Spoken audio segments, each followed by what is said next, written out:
refuse to lose. I'm built to win. Apply myself, I filled it in. No time for the doubt, they counting me out, I'm getting it in. Yeah. No time for no loss, I'm paying the cost, I'm in it to win. Yeah. Refuse. Mine, it can't be diffused. If you ain't thinking the same, then we playing by different rules.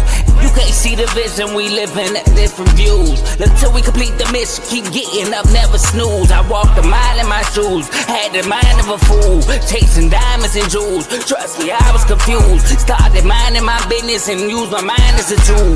Ended up finding my purpose and found the time to get to it. They told me I couldn't do it, they told me I couldn't make it. They sold it, could never break it. That's sadly mistaken. I need a piece of the pie, I want it so bad I can taste it. They told me like Toby, keep on running toes, they gon' take a few to lose.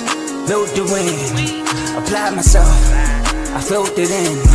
No time for the doubt, they counting me out, I'm getting it in. Yeah. No time for no loss, I pay for the cost, I'm winning to win. Yeah. Refuse to lose, I'm built to win. Apply myself, I filled it in. No time for the doubt, they counting me out, I'm getting it in. Yeah. No time for no loss, I'm paying the cost, I'm in it to win. Yeah. Refuse. Welcome back to CTC. I'm your gracious host, Carl, and I'm back with another episode. And today we got two championship games to talk about. We got the CBC, which is going on in about 10 to 15 minutes, and we got the NIT tonight as well. Quick record update because I see it didn't update here. So currently, I got to pull it up on my phone. We went 4-0 yesterday. Unfortunately, we went 4-0 yesterday because I wanted one loss to happen, but it didn't. Like, I didn't expect it to. I didn't expect it to be a 30-point blowout, but I didn't expect Michigan to lose. We are currently 121-70. We are currently 43-23 in the tournament, 18-12 in the NIT, so that didn't change, and 5-1 in the CBC. Our lone loss in the CBC being Rutgers losing to Creighton. So we can either be 6-1 in the CBC after today, or 5-2, which I'm fine with. Definitely fine with that. And then in the NIT, we could either be 19-12 or 18-13. Again, super fine with that. Had a better year last year, but hey, it is what it is. So let's jump into the CBC championship game. Shout out to you, Robert Vlachua. I'm sorry if I mispronounced that, but shout out to you for tuning in. Hopefully, like, comment, share, subscribe, just like everybody else that is here. Now, for the CBC championship game, we have Oklahoma taking on West Virginia. This would have been a Big 12 matchup a couple years ago, but this is now the SEC versus the Big 12. As y'all know, Oklahoma moved into the SEC about 2 years ago, not even about 2 years ago. So shout out to them. Shout out to both of these schools for making the championship. A familiar face in the championship. Honor for West Virginia was in the NIT championship last year and won it. But Oklahoma, right? They are 3.5-point favorites in this game. They coming off of a win against both Colorado in the first round, which was the quarterfinals, and Baylor, which was yesterday in the semifinals. They are 3.5-point favorites. West Virginia, they are coming off a win against. They beat Creighton in the semifinals. In the first round, which was the quarterfinals, they beat Stanford again off the fouling up 3. So both teams in the championship games, that was their road. Oklahoma, led by Nigel Pack. Nigel Pack is averaging 16.6 points per game. Xavier Brown averaging 15.5 points per game and 1.3 steals, who definitely had a great turnaround from Colorado to the Baylor game for sure. And Tate Davis averaging 12.9 points per game, 5.6 rebounds per game. Another guy who's familiar with winning the championship, winning the NIT with Seton Hall. Their X factor to me is going to be Darion Reed, who's averaging 11 points per game in the CBC. He added 17 versus Baylor. Didn't really have that great of a game against Colorado. Was in foul trouble. Actually fouled out of the Colorado game. So I think he'll be big against West Virginia. And I see your question. I'll answer in a minute. West Virginia, led by Honor Huff, averaging 15.9 points per game, 1 steal. Brendan Lorian averaging 9.8 points per game, 5.2 rebounds, and 1.3 blocks. And Chance Moore averaging 10.3 points per game, 5.7 rebounds per game. The X factor to me is going to be the X factor it's been for a while, or in these 2 games at least. Trayson Eaglestaff, Tracing Eagle staff in this CBC is averaging 17 points per game, shooting 54.5% from the three-point line. So I think he's going to be big to help counteract this Oklahoma's offense. But my winner, I'm taking Oklahoma. Again, Oklahoma is the hottest team in this tournament. They were one of the hottest teams in the country. They were one of the first teams out of the NCAA tournament. That's how hot they were. They worked themselves into being one of the first teams out of the NCAA tournament. Oklahoma only lost one game since the start of March. I believe even the last two games of February they won. So they've only lost one game in quite some time.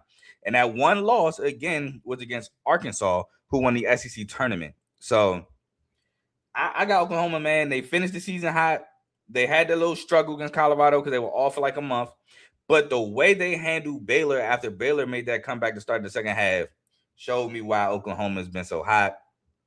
So I'm taking Oklahoma over West Virginia. And not for nothing, again, West Virginia to end the year with blowing games. So if the game is close down the stretch, I trust Oklahoma more in that situation than I trust West Virginia.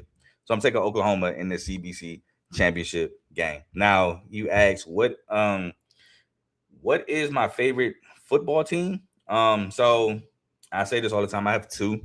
I went to Michigan State University, so I'm obviously a Michigan State fan.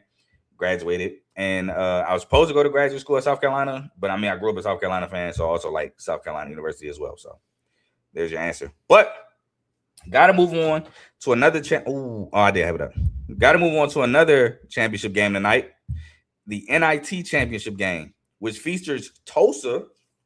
Tulsa, one of the more explosive offenses that was in this tournament, taking on Auburn, another offense that was super explosive in this tournament. Now, Tulsa started off rocky. Stephen F. Austin went to overtime, beat them. Then they I know they beat Stephen F. Austin. Then they beat UNLV. They kind of handled them. Then they beat Wichita State, which they almost blew that game. And then in the semifinal, they beat New Mexico. While Auburn's road, they beat South Alabama, went down super early, came back, won by double digits. Then they beat Seattle, which they was up that entire game, but ended up winning by single digits. Then they beat Nevada. And then in the semis, they beat Illinois State, who was, to me, the surprise of the Final Four of the NIT. So that's both roads to get here. Auburn's a 6.5-point favorite. It literally went up today. It was at 5.5 earlier. This game is 8 o'clock on ESPN2, so right around after the CBC. But, hey, trust me, it's a lot of stuff going on today you can watch prior to this game. I mean, you got Sunday Night Baseball featuring my Tigers. You got UFL football that comes on in about 30 minutes. So it's a lot of stuff to keep you entertained. But Tulsa, they're led by David Green, averaging 15.7 points per game, 4.6 rebounds. Tylen Riley, averaging 14.8 points per game, 3.9 rebounds, and 4.4 assists. And Miles Barnstable, he's averaging 14.7 points per game, 3.8 rebounds per game. Now, their X factor to me, the X factor of the tournament, man, Ade Papula. Papula is averaging 14.5 points per game, shooting 51.7% from the three-point line for the Tulsa Golden Hurricane in the NIT tournament. So definitely a huge X factor for the Tulsa Golden Hurricane. Big reason why this offense has been going crazy. Now, Auburn, they are led by Keyshawn Hall, 19.5 points per game, 6.9 rebounds. Tahad Pettiford, 15.2 points per game, 3.7 assists, and 1.1 steals. And Kevin Overton averaging 13.8 points per game and 1.1 steal per game. Now, their X factor is the same as last game to me. It's going to be Philippe Jovic. He's averaging 11.3 points per game, 5.5 rebounds in this NIT in the absence of Keyshawn Murphy. So I think, again, he's going to be key. Trying to get on I think he'll be a little bit more reliant on getting on the boards, maybe getting some points in the paint, trying to help this Auburn offense a little bit more. But my winner, I'm going with the Auburn Tigers, man. The Auburn Tigers kind of rubbed me the wrong way, the way they started the tournament, but it seems like Auburn is now getting in that groove. And I have seen Tulsa give up runs and not be so hot defensively at times. And I think Auburn could take advantage of that, especially with the three-point shooting of Tahad Pettiford. Keyshawn Hall can knock down the three. Kevin Overton, his three-point shooting. It can get dangerous. I can see this game getting dangerous for the Tulsa Golden Hurricane. But I do think Tulsa has an offense good enough to stay in this game. So I am a little nervous for Auburn, but I am picking Auburn to win this game to show, hey, we took this challenge and we showed y'all why we were. Hey, we showed y'all why we had a case to make the NCAA tournament. Now, do I think Auburn had a case? Absolutely not. I don't think they should have made it. But this NIT win, championship win, if they do win, could help vindicate them a little bit. So I am taking Coach Stephen Pearl and the Auburn Tigers to win this ball game. And with that being said, those are the 2 championship games for y'all. I did forget this comment. My bad, bro. I wouldn't call what happened to Arizona yesterday a choke. I don't know if a lot of people thought Arizona was going to win that game or not, to be honest. Nor was Arizona the favorite. They actually were the underdogs, but I wouldn't call it a choke. They just got beat. Michigan is a really good team. This is Joe asked me this question last Monday, I think, on the R2L show.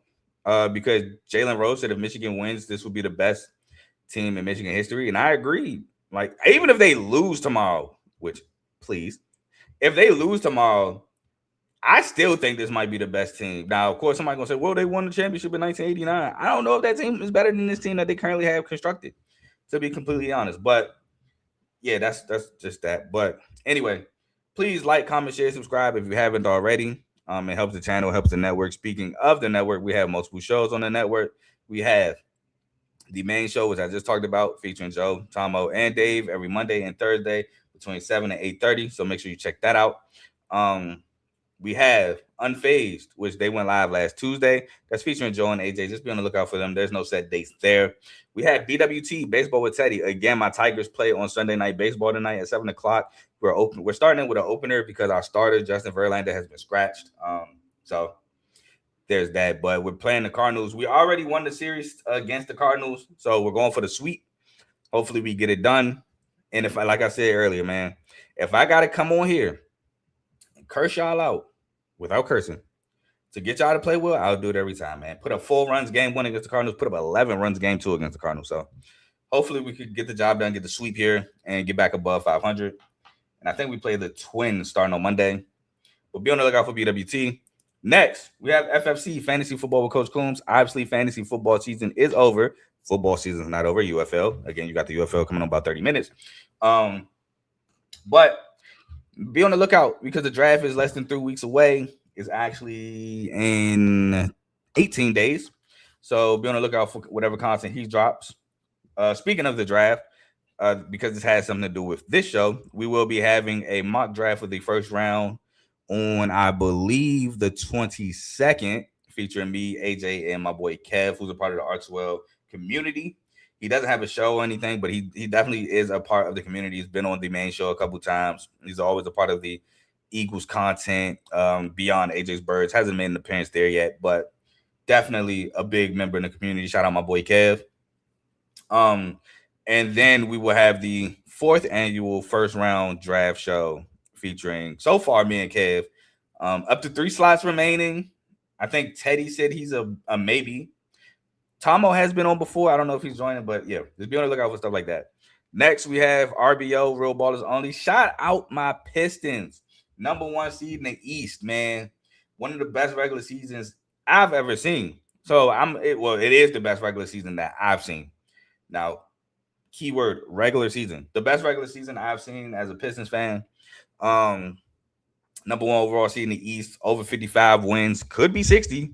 We got 4 games left. We have 57 wins. We could probably hit that 60 mark. But shout out to them. But that's an NBA show featuring Vaughn, who's a Magic fan, so be on the lookout for that. Play-in is next week, so playoffs around the corner. Next we have Dave's Doghouse, highlights and lowlights of sport. Next we have In the Red Corner, boxing show for all your boxing needs. Make sure you check out In the Red Corner. That's featuring Ty, Ricky, and Tomo. They go live every Sunday. They go live on Sundays, not every Sunday, but when they do go live, it is on Sundays around 6:30. And last but not least, we have AJ's Birds, Eagles content featuring AJ, and we have Zero Sports Talk with Griffey. AJ's actually is the live show. Griffey's show is pre-recorded, so make sure you just check that out whenever you see it. But that's all the shows we have on the network, so please like, comment, share, subscribe to those shows as well. And if you like what you're listening to, stick with us. I will be back tomorrow. So far, I don't have any guests tomorrow, but that may change. I'll be back tomorrow for the national championship game preview. Got to talk to Joe, Tomo, and Dave. I I got to talk to them about scheduling the time because the national championship at 8:50. I might just go live at 8:30. Shouldn't be on there that long. But anyway, that's why I didn't talk about the national championship game today because I'm talking about it tomorrow night. Want to do it the same night. So be on the lookout for that. But I'm gone by to catch the CBC. Until tomorrow. Peace.